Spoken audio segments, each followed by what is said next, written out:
कुरुक्षेत्र का मैदान और श्री कृष्ण ने अर्जुन पूछ रहे हैं, कृपया करके मुझे वो ज्ञान दीजिए जिससे मैं अपना कल्याण कर पाऊँ। कौन कौन से दुख के कारण, कौन कौन सा पाप कर्म करने से हम अलग अलग योनियों को भोगते हैं और गुरु दीक्षा का अर्थ क्या है। नमस्कार दोस्तों, कलयुग के चमत्कार संतों की वाणी में आप सबका स्वागत है। आज हम मोक्षदा एकादशी यानी कि गीता जयंती पर सुनेंगे विशेष आज का वीडियो अथ गर्भ गीता।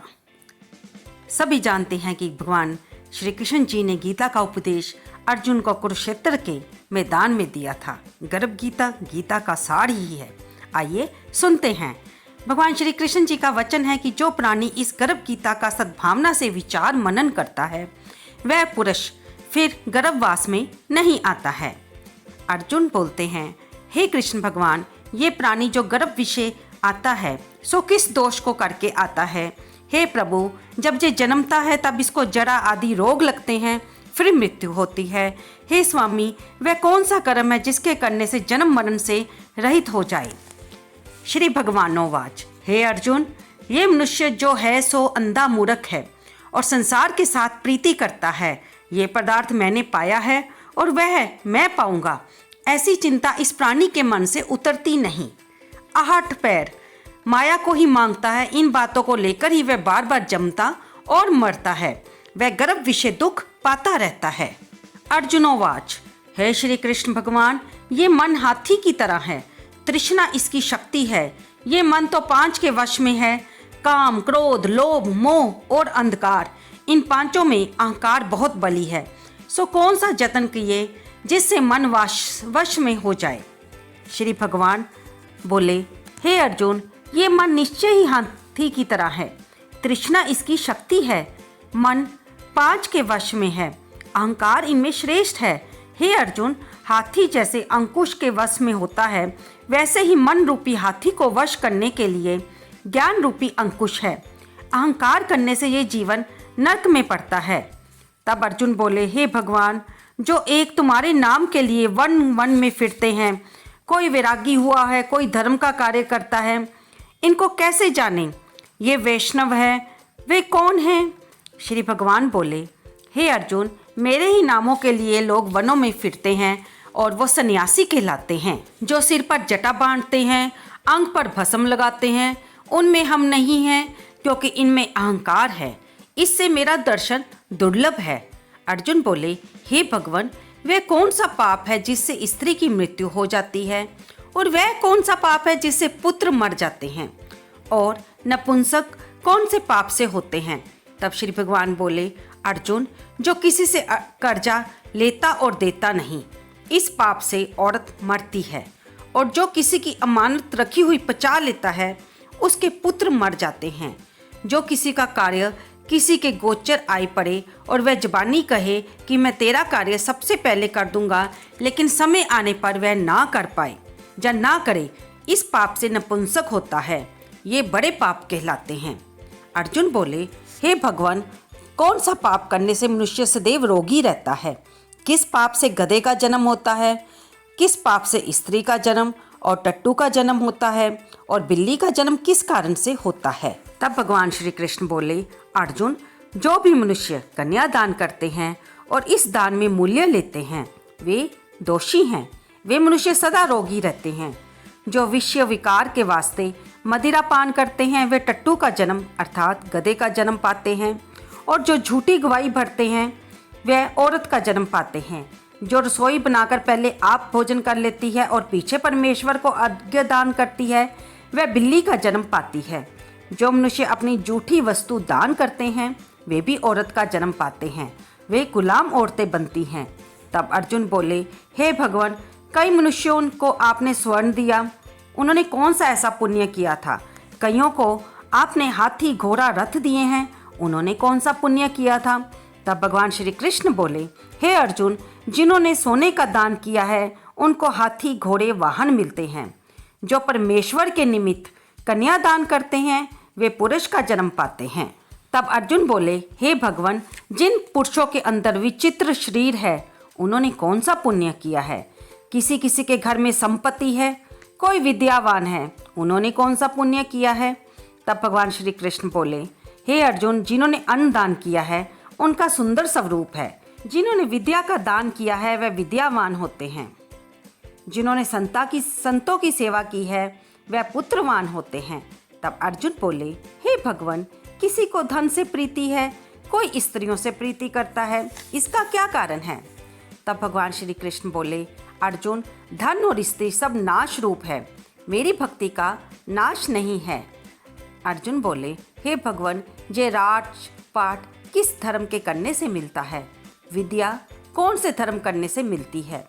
तब भगवान बोले, हे अर्जुन, जो प्राणी काशी जी में निष्काम भक्ति से तप करते हुए देह को त्यागते हैं वे राजा होते हैं, जो गुरु की सेवा करते हैं वे विद्यावान होते हैं।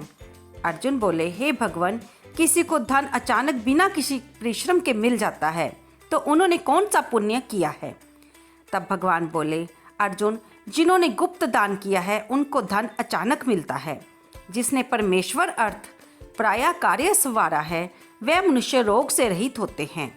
अर्जुन बोले, हे भगवान, कौन से पाप से अम्ली होते हैं और कौन से पाप से गूंगे होते हैं, कौन से पाप से कुष्ठी होते हैं? तब भगवान फिर अर्जुन की बात का उत्तर देते हुए कहते हैं कि हे अर्जुन, जो आदमी नीच कुल की स्त्री से गमन करते हैं वे अम्ली होते हैं, जो गुरु से विद्या पढ़कर मुकर जाते हैं वे गूंगे होते हैं, जिन्होंने गौ घात किया है वे कुष्ठी होते हैं। अर्जुन बोले, हे भगवान, जिस किसी पुरुष की देह में रक्त का विकार होता है वह किस पाप से होता है? और कुछ लोग दरिद्र होते हैं, किसी को खड़कवायु होती है, कोई अंधे होते हैं, कोई पंगुल होते हैं, सो कौन से पाप से रहित होते हैं? और कई स्त्रियां बाल विधवा होती हैं, वह किस पाप से होती हैं? तब भगवान श्री कृष्ण बोले, अर्जुन, जो सदा क्रोध करते हैं उन्हें रक्त विकार होता है, जो मलिन रहते हैं वह सदा दरिद्री रहते हैं, जो कुकर्मी ब्राह्मण को दान देते हैं उनको खड़क वायु होती है, जो पराई स्त्री को नंगी देखते हैं, गुरु की पत्नी को कुदृष्टि करते हैं वे अंधे होते हैं, जिसने गुरु और ब्राह्मण को लात मारी है वह लंगड़ा व पंगुला होता है, जो औरत अपने पति को छोड़कर पराई पुरुषों से संग करती है वह बाल विधवा होती है। अर्जुन बोले, हे भगवान, आप पार ब्रह्म हो, आपको बारंबार नमस्कार है। मैं आपको संबंधी रूप में जानता था परंतु अब मैं आपको ईश्वर रूप में जानता हूँ। हे पार ब्रह्म, गुरु दीक्षा कैसे होती है, कृपा करके मुझसे कहिए। तब भगवान बोले, अर्जुन, तुम धन्य हो, तुम्हारे माता पिता भी धन्य हैं जिनके तुम जैसे पुत्र हैं। हे अर्जुन, सारे संसार का गुरु, जगन्नाथ विद्या का गुरु, काशी चारों वर्णों का गुरु सन्यासी है। सन्यासी उसको कहते हैं जिसने सबको त्याग कर मेरे विषय में मन लगाया है, सो ब्राह्मण जगत गुरु है। हे अर्जुन, ये बात ध्यान देकर सुनने की है।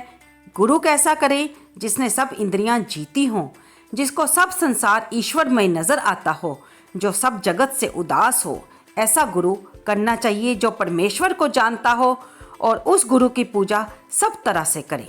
हे अर्जुन, जो गुरु का भगत होता है और जो प्राणी गुरु के सम्मुख होकर भजन करते हैं उनका भजन करना सफल होता है। जो गुरु से विमुख है उनको सप्तग्रास सारे का पाप है।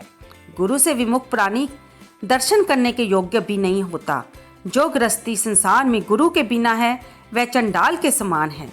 जिस तरह मदिरा का भंडार हो उसमें जो गंगा जल हो वह अपवित्र हो जाता है, इसी तरह गुरु से विमुख भजन सदा अपवित्र होता है। उसके हाथ का देवता भी नहीं लेते, उसके सारे कर्म फल निष्फल है। कुकर, शुकर, गर्दभ, काक, ये सब की सब योनियों में बड़ी खोटी योनि है। इन सब से मनुष्य खोटा है। जो मनुष्य गुरु नहीं करता, गुरु बिना गति नहीं होती, और वह प्राणी जिसने गुरु नहीं किया है वह अवश्य नरक को जाता है। गुरु दीक्षा बिना प्राणी के सब कर्म निष्फल होते हैं। हे अर्जुन, जैसे चारों वर्णों को मेरी भक्ति करना योग्य है, तैसे ही गुरुधार के गुरु की भक्ति करना योग्य है। जैसे गंगा नदियों में उत्तम है, सब व्रतों में एकादशी का व्रत श्रेष्ठ है, वैसे ही हे अर्जुन, शुभ कर्मों में गुरु सेवा उत्तम है।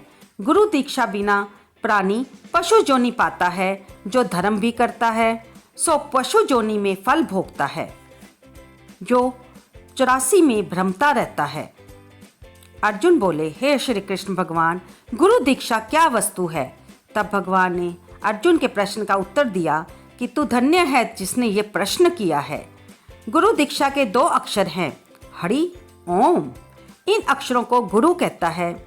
ये चारों वर्णों को अपनाना श्रेष्ठ है। हे अर्जुन, जो गुरु की सेवा करता है उस पर मेरी कृपा प्रसन्नता बनी रहती है। वह 84 के चक्कर से छूट जाता है, जन्म मरण से रहित होकर नरक नहीं भोगता। जो प्राणी गुरु की सेवा नहीं करता वह 3.5 करोड़ वर्ष तक नरक भोगता है, और जो गुरु की सेवा करता है उसको कई अश्वमेध यज्ञ के पुण्य का फल मिलता है। हे अर्जुन, गुरु की सेवा ही मेरी सेवा है। तुम्हारे और मेरे इस संवाद को जो भी पढ़ेगा सुनेगा वह गर्भ के दुखों से बचा रहेगा, 84 कट जाएगी। और इसी पाठ का नाम गर्भ गीता है। श्री कृष्ण भगवान जी के मुख से अर्जुन ने श्रवण की है, जो गुरु दीक्षा लेना उत्तम कर्म है, उसका फल है, और नरक से मनुष्य 84 के चक्कर से जीव बचा रहता है। भगवान इसको सुनने से, इसको पढ़ने से बहुत प्रसन्न होते हैं। तो दोस्तों, ये आपने गीता जयंती यानी मोक्षदा एकादशी के अवसर पर गर्भ गीता का ज्ञान सुना, जो कि भगवान श्री कृष्ण ने अर्जुन को सुनाया और उसके हर प्रश्न का उत्तर दिया कि किस किस को कर्म करने से हमारी 84 कट जाती है, मनुष्य कौन से पाप करने से कौन सी योनि में जाता है। और भगवान श्री कृष्ण ने अंत में ये भी कहा है कि जो भी इस संवाद को सुनेगा उसको अति पुण्य की प्राप्ति होगी। क्योंकि जब भी हम किसी भी कथा को सुनते हैं, भगवान के वचनों को सुनते हैं, हम भक्ति के मार्ग की तरफ एक कदम और बढ़ जाते हैं। हम में सद्बुद्धि का विकास होता है, हम अच्छे बुरे का फर्क जान पाते हैं। इसमें भगवान ने हमें ये भी बताया है कि गुरु को धारण करना अति आवश्यक है। गुरु के बिना हमारी गति बिल्कुल भी संभव नहीं है। अतः दोस्तों, अगर आपने अभी तक गुरु धारण नहीं किया है तो अवश्य धारण करें। यही इस गर्भ गीता का ज्ञान का मुख्य उद्देश्य है। क्योंकि गुरु धारण करने पर, जब हम गुरु को धारण करते हैं तो गुरु ही हमें वो ज्ञान देता है जिसके द्वारा हम उस मंत्र का जाप करके भगवान के समीप उनके चरणों में जा पाते हैं। उनके मंत्र का जाप करने से हमारा कल्याण होता है। तो आपको ये वीडियो कैसी लगी? कृपया इसे लाइक करें, शेयर करें और कमेंट बॉक्स में जय श्री कृष्ण भगवान लिखना बिल्कुल ना भूलें। धन्यवाद दोस्तों।